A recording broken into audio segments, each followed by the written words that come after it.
we just made it such that you can create your own MCP to your Lovable app just by prompting in Lovable. What this means is that if you have a Lovable app, for example, a to-do app, you can ask Lovable to create an MCP for it, and then you can interact with that MCP through an AI agent, like for example, ChatGPT or Claude AI. And then that AI agent or LLM will then be able to interact with your app through the MCP. So for instance, you can ask the AI chatbot like ChatGPT to update a to-do, or for example, to cross over or to add a to-do to your to-do app. And then it will make a tool call to the MCP and then make that update within your Lovable app. Okay, so to demonstrate this in action, I've created a simple to-do app right here. I have enabled Lovable Cloud, so I'm just gonna sign in quickly with my Google account. And now I'm signed in. So now I can create a to-do. I can do like go for a walk, and here we have the to-do.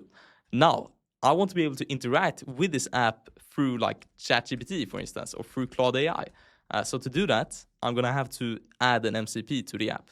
So I'm gonna say, can you please add an MCP to the app? And then I'm just gonna send that. Okay, so now you can see Lovable has asked me a question back. Who should be able to call this MCP server? Protected with OAuth, recommended. Callers sign in as a user of this app, and the tools act as that user. Each person only sees and edits their own to-dos.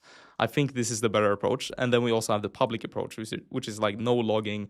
Basically, everyone shares the same kind of to-do environment, which wouldn't be very good. So anyone on the internet can call these tools without authentication. Because to-dos are per user and protected by row-level security, a public MCP would not be able to read or write any to-do data.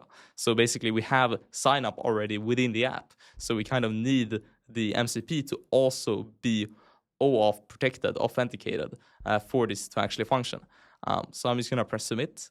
Okay, but while this is loading, I thought I would just quickly also explain what an MCP server even is. So basically, an MCP server is a way or like a standard protocol for AI agents to interact with a program or an app.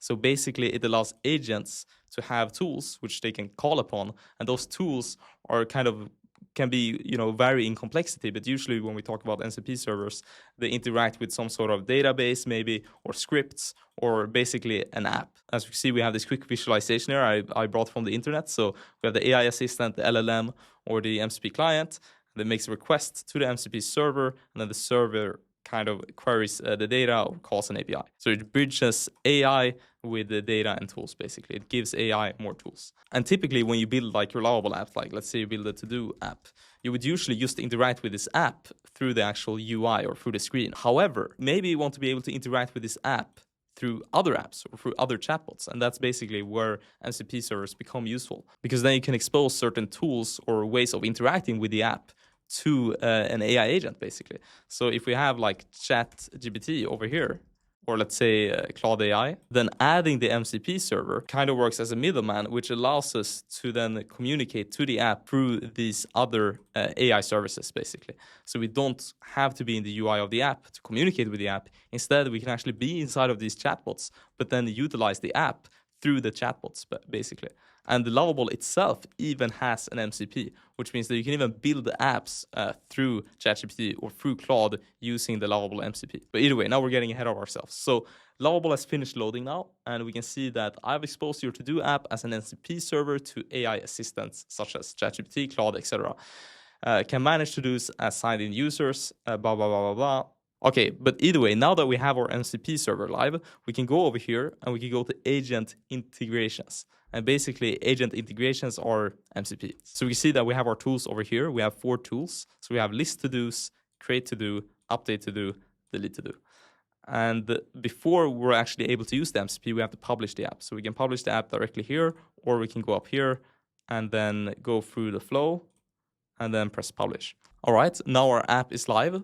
So now if we just go back here and we expand how to connect, and then we can choose what service we're going to use. I'm going to use Claude, and then I'm going to copy this link right here. And then we can see that we have this quick little tutorial. We can press on this link to go directly into Claude and open up the kind of connectors. So basically, you can see I have the Lovable connector, I have a Notion connector, and then I could connect these things. And I think there is also probably a connection marketplace. Yeah, browse connections. But we want to add a custom connector. So I'm going to press over there. You can also access connectors if you go down there and into settings, but I just use the link. So I think this is fine. Now I'm going to call this Lovable To-Do app. And then I'm gonna paste in this URL that I copied before. And then I'm just gonna press on add. And now it's gonna ask us to connect. And then we're going to be taken to this kind of OAuth login screen. So we have to log into our account. I'm gonna use my Google account, and then I'm gonna have to approve Claude. So connect Claude to your account. Claude will be able to manage your to-dos while you are signed in. This does not bypass this app's permission or backend policies. Press approve. There we go. And now I'm back into Claude. So now I can ask Claude to create a to-do or read my to-dos. I'm just gonna ask Claude, can you read my to-do list?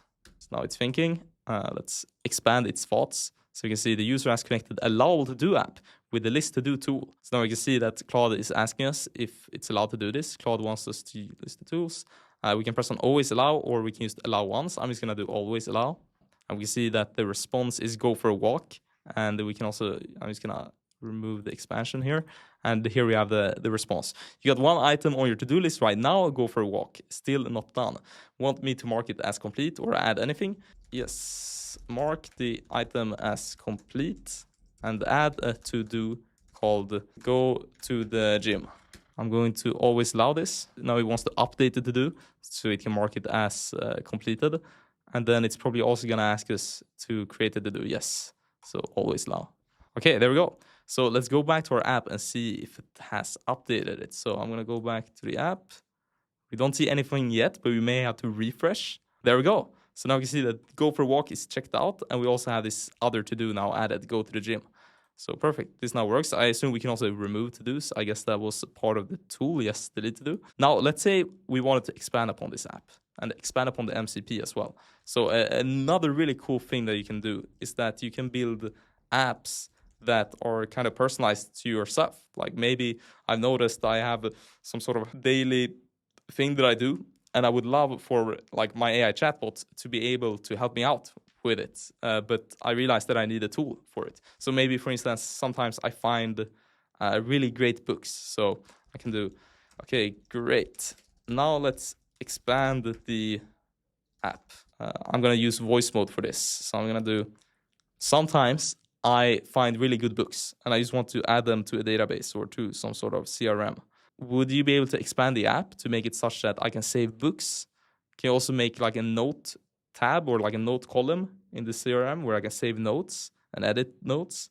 And then maybe also one where I can save the movies I want to watch.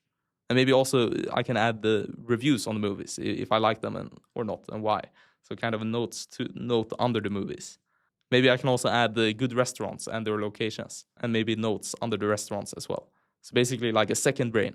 Okay, this prompt is a bit messy, but I think it's fine. I'm just gonna send it. And we didn't ask Lovable now to expand the MCP, but it might have realized that it should do that as well implicitly. So let's wait for it to load. Okay, now Lovable has finished loading, and as you can see, it has now expanded the app to kind of make it more of a second brain type app where I can write down things, books, movies, places. Maybe we should even have a thing called just general notes. But either way, I think this should be good enough. Okay, I'm just gonna send another prompt. Okay, there we go. Now we also have this thoughts tab. So now let's give this a try. And as we can see, when we go over to agent integrations, we have expanded the kind of MCP. So Lovable expanded the MCP automatically. However, we have to republish again to be able to have these additional tools be exposed to the MCP server. So I'm gonna press on publish changes and press on update. There we go. And now if we go back into Claude and then we go up to settings and we find our MCP again, so Lovable to do app, then we also have to refresh this because as you can see, we still only have 3 or 4 tools here. So we have to go up here and then press refresh tools list. And then it will fetch the updated tools. There we go.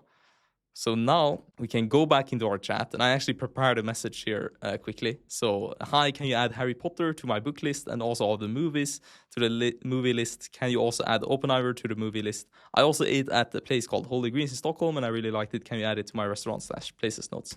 So I'm gonna send this, and then hopefully Lovable should be able to figure out which tools to use and make the updates. Another good thing to do could also be to test out the app beforehand, because it could be the case that we get an error when we add something here, but I think it will most likely work. So let's just wait for Claude to do its thing.